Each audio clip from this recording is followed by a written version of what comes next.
Only flexing here for Seconds Out with Tom Saunders, father, of course, of Billy Joe.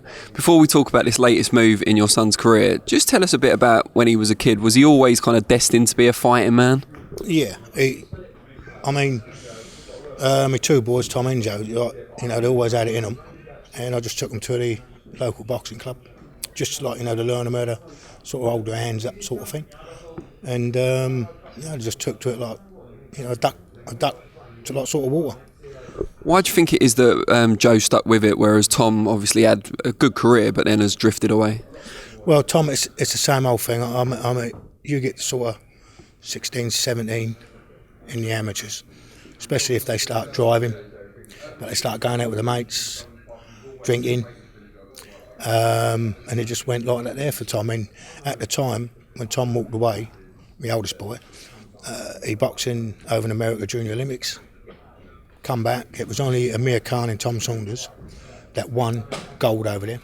Athens at the time was Athens Olympics, that was coming up.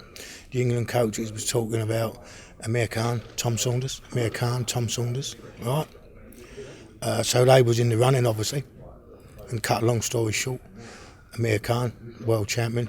My Tom walked away, and they was working with me, where he had a chance of being a world champion. Do you think he regrets it now? Oh yeah. I mean, Bill's learnt a lot from that, because when Bill's chance come up to go for qualifying for the Olympics, everything, where he saw his brother make that mistake, when I said to him, Bill, be real serious here now, because you've got a good chance of getting on the Olympic team. Boom, he just switched on. So he learnt from his brother's mistake, and plus his brother was also saying to him, Bill, do this, do that. And he listened, so yeah. We see a lot of Bill obviously on social media and stuff, some good, some bad. Yeah. What's the real Billy Joe Saunders like? What you see is what you get. From, as I say, walking age till now. If I told Bill not to touch a TV as a kid, or not to do something, he would go and do it. And he's never been no different, never. But he's got a good heart. People only see the stupid stuff that he's done in the past. They've never seen the good stuff, even stuff that I don't know what he's done, what other people's told me, because he don't talk about it. He's done a lot of stuff for charity and kids and that, and cancer and things like that. What he don't talk about. But there's no menace in Billy Joe. There's no spitefulness. When he gets a bit bored, a bit younger sort of thing, a bit bored, yeah, stupid things. And when I've seen him, as a parent, what did you do that for? You're old enough to know different. But he is what he is. What you see is what you get. But he has got a good heart and he's a good person. What sort of involvement do you have in his boxing career now?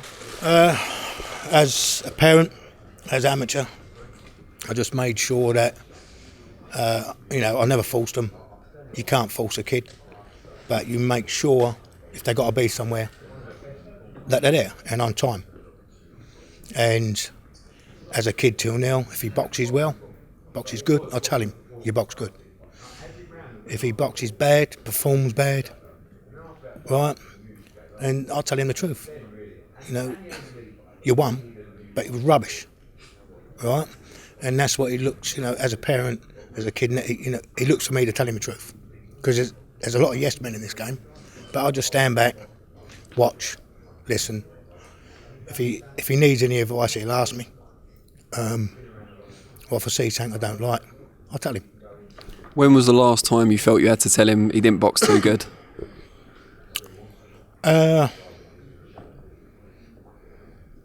Definitely down Scotland that time. Yeah. I was shocked. That's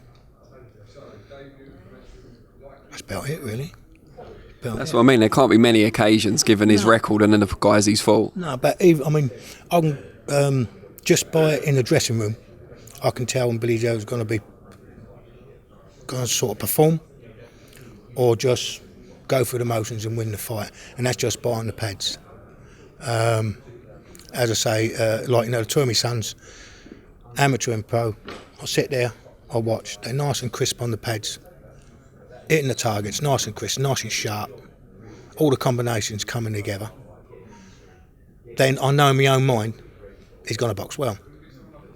A few nights I've seen him where he's not so crisp on the pads, not in his his combinations, getting a bit upset with himself, trying to settle himself.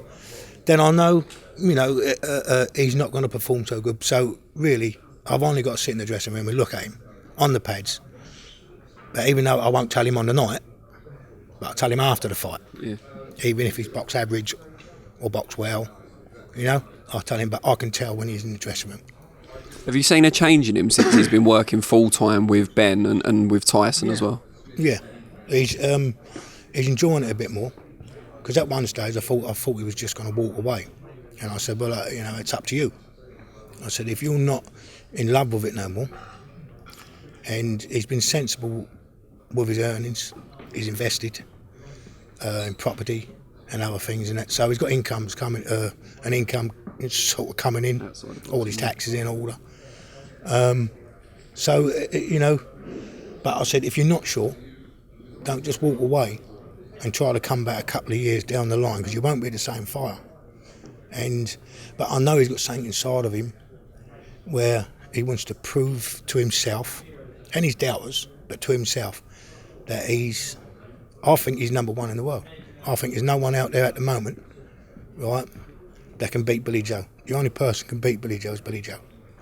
And if he would have walked away, tried to come back in a couple of years' time, right, whether he would have been the same fighter or not, I don't know. But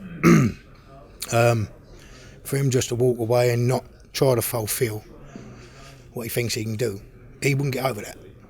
So he's got to try. Even if he loses, he's got to fight the best of the best.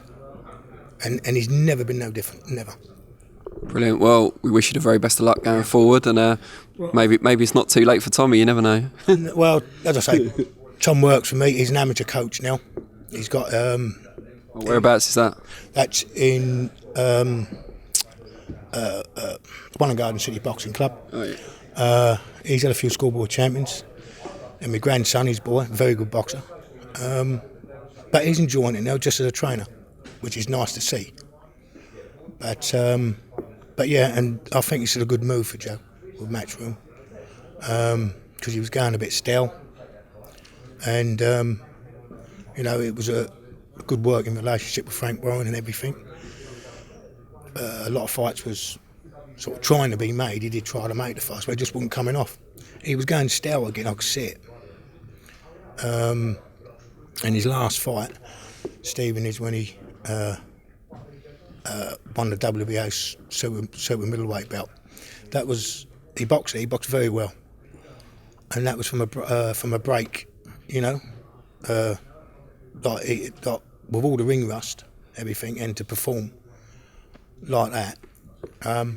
But no, I think it's a very good move for him, and I can see the spark back in him again.